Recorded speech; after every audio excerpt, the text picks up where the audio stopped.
It's time for Growing Hope, the show determined to grow up hearts open to pursue the extraordinary. Because you are extraordinary! And now, it's your host, Catherine Lang. Hello there, and welcome to Growing Hope, where we are invested in growing up hearts open to pursue the extraordinary, just like my son explained, because I firmly believe that hope makes a way. I am Catherine Lang, your voice of encouragement, face of encouragement, and all around Hope Smith extraordinaire. There's very little that I do in life that doesn't contain at least an element of hope. Even the fiction books I write have an element of hope because I know that hope makes a way. And if you can just find that spark of hope, whatever you're going through, whatever you're facing, whoever you've encountered that you really didn't want to encounter, you find a way through because hope is that way. Hope is that guide. It's just that little thing that you need to be able to take the next step, to move again, to get up and go. Many years ago, I was sharing the story recently. We were pregnant with our third child, and I suffered a catastrophic issue with medication that, of course, ended the pregnancy and sent me into a spiral of despair. And at the time, my youngest son, who's now my middle son, he's 3 years old. He brings me a CD player, one of the little portable ones. And the disc was queued up to a song.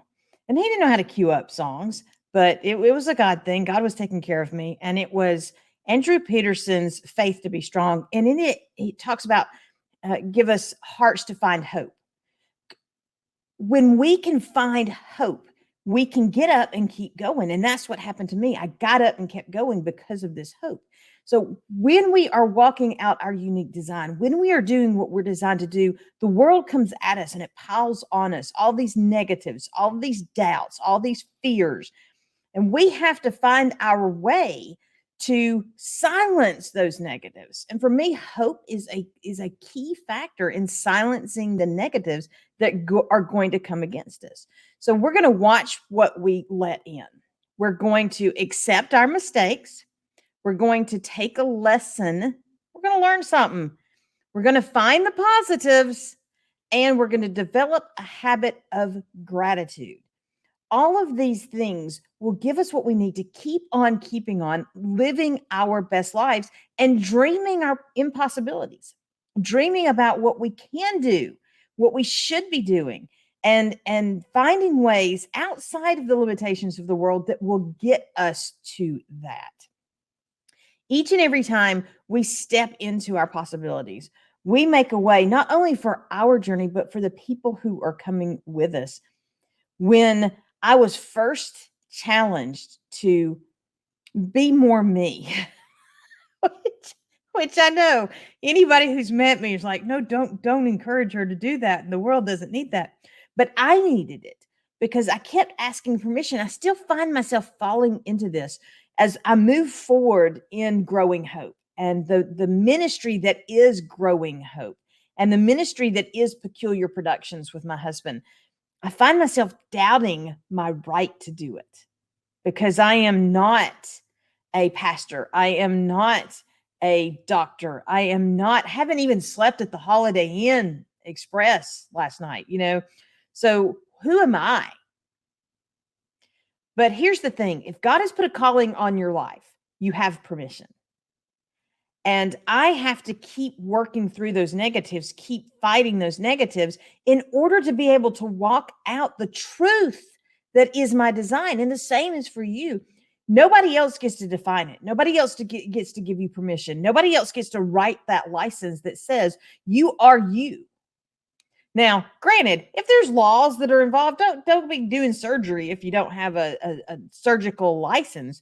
But as far as walking out your unique design, other people don't get to give you permission to do that. If you have that calling, you have the permission to do it. So, in order to silence the negatives, we need to take steps to be invested intentionally in what we're doing, where we're going, and how we're getting there. So, the first thing is we have to watch what we let in. Remember, whatever comes into our eyes and our ears settles down into our hearts. So, if we are invested in negatives, then we are planting weeds in our heart. And those weeds will cover up and choke the heart seed that's in there. So we have to be conscious about what are we listening to? Who are we hanging out with? Are they feeding us encouragement and hope and possibility thinking? Or are they focused on our negatives? Are they belittling us? Are they telling us we can't? My friend Russ says you got to quit letting people should all over you. And I just love that because that's what happens. That's what's happened with me. Should I be able to do that because I am not a licensed pastor? Should I be able to do that because I don't have my master's degree? Should I be able to do that because I'm not traditionally published? When I get past all those shoulds and I settle into my design, what I find is that the pathway is way easier because I quit trying to walk in the path that everybody else has planned for me. And I'm walking out my unique path.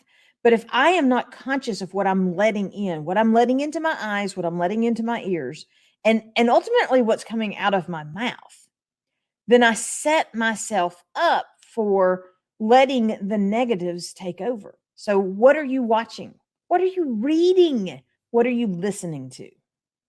Who are you hanging out with?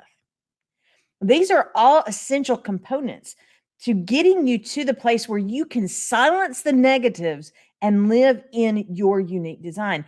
You silence them, tell them, speak to them. No, you may not come in here. You may not be a part of my life. I rebuke that. Hey, you only have to rebuke people so many times before they leave. The second thing is that we have to be willing to accept our mistakes. We have to be willing to accept that we have fallen, and sometimes that we can't get up on our own. We have to be willing to admit the problem because you can't fix what you won't admit and what you don't acknowledge. If I am struggling, and one of my struggle points, one of my stumbling points has been my weight, and it has only been in the last 3 to 6 months that I became aware of the fact that I'm a stress eater. My husband, when he stresses, it's all over him. You can see it. It's a physical thing. He gets ornery. He gets tense. The tense show up all over his body. He's uncomfortable. He tosses and turns. Not me, man. I'm going for the brownie or popcorn or potato chips. It depends on the stressful moment, whether it's salty or sweet. But until I admitted and recognized that I had that issue, I couldn't deal with it. And so when we were getting ready to go into court a couple of months back, I intentionally fasted from bread because I knew it was one of my comfort foods. And in doing so, every time I was triggered to eat the bread, I would do something positive. I would listen to praise music. I would read the word. I would go out and sit in the sun. And by recognizing that I had this issue, I was able to pivot and adjust and change the focus so that I was feeding myself the positives. But if you don't accept that you have issues and you don't recognize and acknowledge what they are, if you don't see that there is a problem and that you've made mistakes and that you've stumbled, then you can't fix it. And if you do not choose to grow and fix the issues and the problems and the blockage that you've put in your life, you cannot achieve the place of your best life. You cannot achieve the success that you're designed to live because you're stuck in the old you instead of growing to the you that you're designed to be. So we have to be willing to accept and admit and adjust from our mistakes. The third thing is that we have to take a lesson. We have to learn. The only way you fail is if you don't try, or if you don't learn from what you tried. If you're doing things and you're not learning from what you're doing, then all you're doing is staying busy. You're not growing, you're not getting better, you're not achieving more. If I go out and I shoot 1,000 free throws every single day, but I don't learn from missing those free throws. Now, my arms are going to get stronger, yeah, but the goal that I'm trying to accomplish, which is actually putting the ball in the hoop, isn't going to get better because I'm not learning from what I'm doing. We have to be willing to be open to learning from it. Learn from the trials. Speaking as one who just went through a trial, if you don't learn from it, you don't go from it.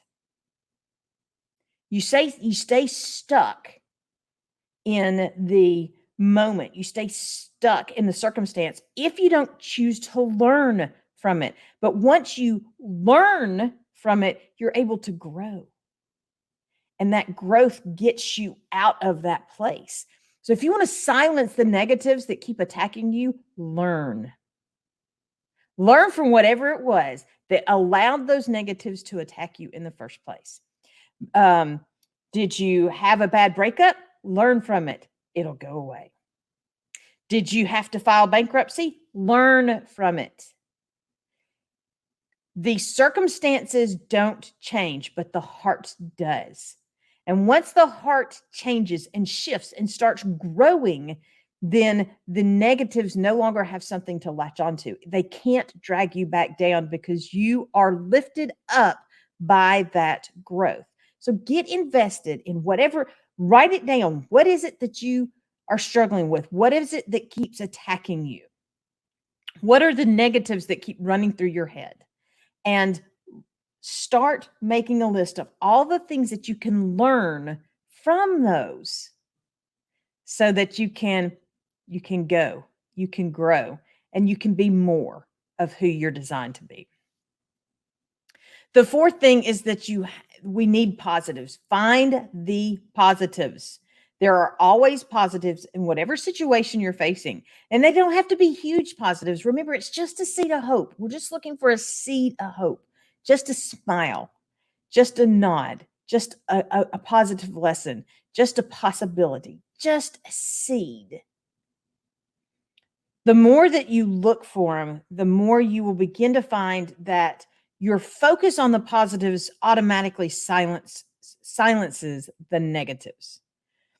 If you are around a bunch of people that are complaining about anything, find one positive in the moment that they're complaining about, and they will all stare at you like you have grown a second head. Because even when you're faced with physical negative situations, people that are always negative, if you plant that one seed of hope, trust me, they just look at you and they go, huh? And that allows you, one, it's going to make you smile, which is going to add to your positives. But you begin to see that no matter how bad the situation is, no matter how many people agree with the situation being bad, that one seed of hope is going to make a difference for you. And it may make a difference for the other people around you too. But finding the positive will silence the negatives. It'll silence the negatives in your head, and it will silence the negatives around you. Positives and negatives don't want to hang out in real life. Light and dark cannot exist together. It's not possible. Once you, if you're sitting in the dark and you light a candle, you're no longer sitting in the dark. It's not possible. You're either in the dark or you're in the light. Now you can continue to grow the light, but once you drop that seed of hope, you expel the darkness. Those negatives can't hang out with the positives. Those negatives can't hang out in hope. So find ways to find your positives. And finally, if you're going to silence the negatives in the world or in your head, develop a habit of gratitude. I have several friends that follow this. There's a social media challenge where you share one gratitude every single day. Well, I get up every morning, and when I'm filling out my focus folder, and you can find the focus folder system over at catherinelang.com. But when I'm filling out my focus folder system, there's a place to do a morning gratitude. There's also a place to put an evening gratitude. And my goal is every single morning, I am grateful for something different than I've written before. So, instead of just saying I'm grateful for my husband, I will say I am grateful for my husband choosing to get up and walk the dog in the morning. I am grateful for the morning breeze that greeted me when I went out for my walk. I am grateful for the sound of the mockingbird doing all the bird songs for me. Finding very specific things to be grateful for, because the more you're looking for something to be grateful for, the more you find things to be grateful for. So I was going to the grocery store one day back when the kids were younger, finances were tight, had $20 to get my groceries. Yeah, that'll tell you how long ago it was. I just had a few things on my list, had $20 to get there. Back then, I would go through and I would mark down as I was buying what I needed, how much I had estimated how much I was going to spend. And I would go until I finished money, not till I finished my list.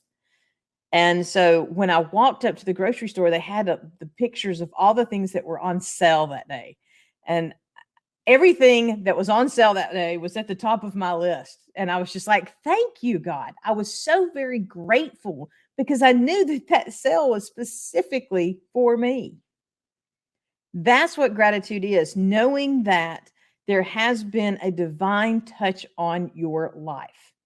And it is from your Father to you. And you're saying, thank you.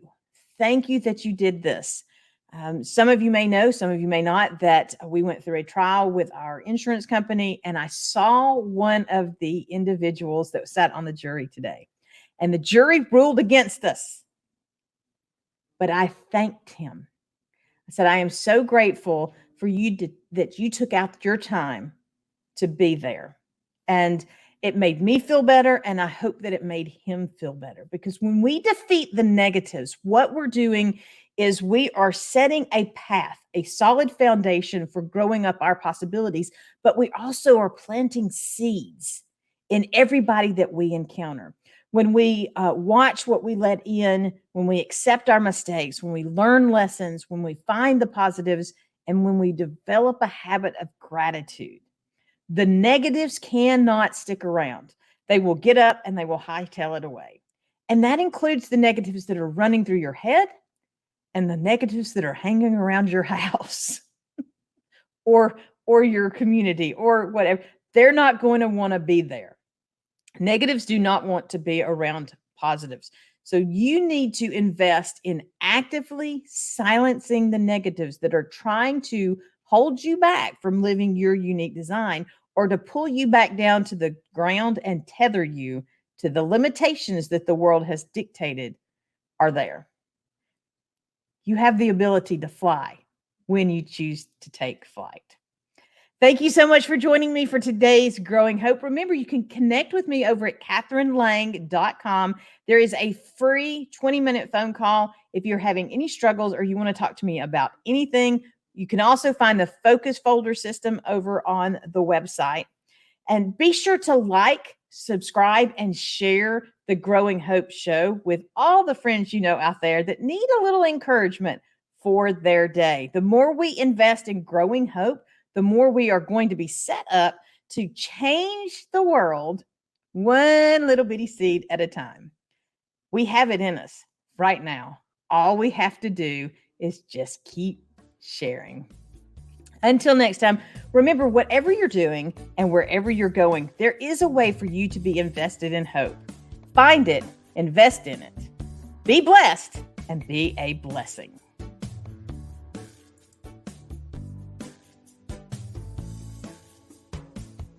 Thank you for joining us for Growing Hope with Catherine Lang, where we are sharing hope, encouragement, and inspiration to do more.